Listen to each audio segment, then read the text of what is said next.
Всем привет! Вы на канале Тара Проводник. Давайте посмотрим приятные события недели. Сосредотачивайтесь на себе.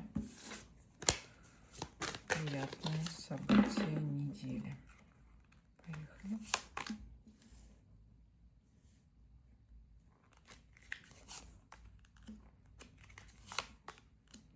Так, ну смотрите, здесь, скорее всего, есть какая-то конкуренция, либо спор, это может быть рабочая тема.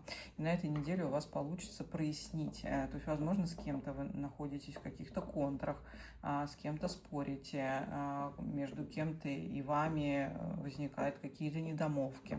Вот это есть шанс прояснить ситуацию, улучшить ситуацию, наладить с этим человеком или с этими людьми обстановку. Я вижу, что выход в более благостные взаимоотношения на этой неделе с теми людьми, с которыми вы можете конфликтовать.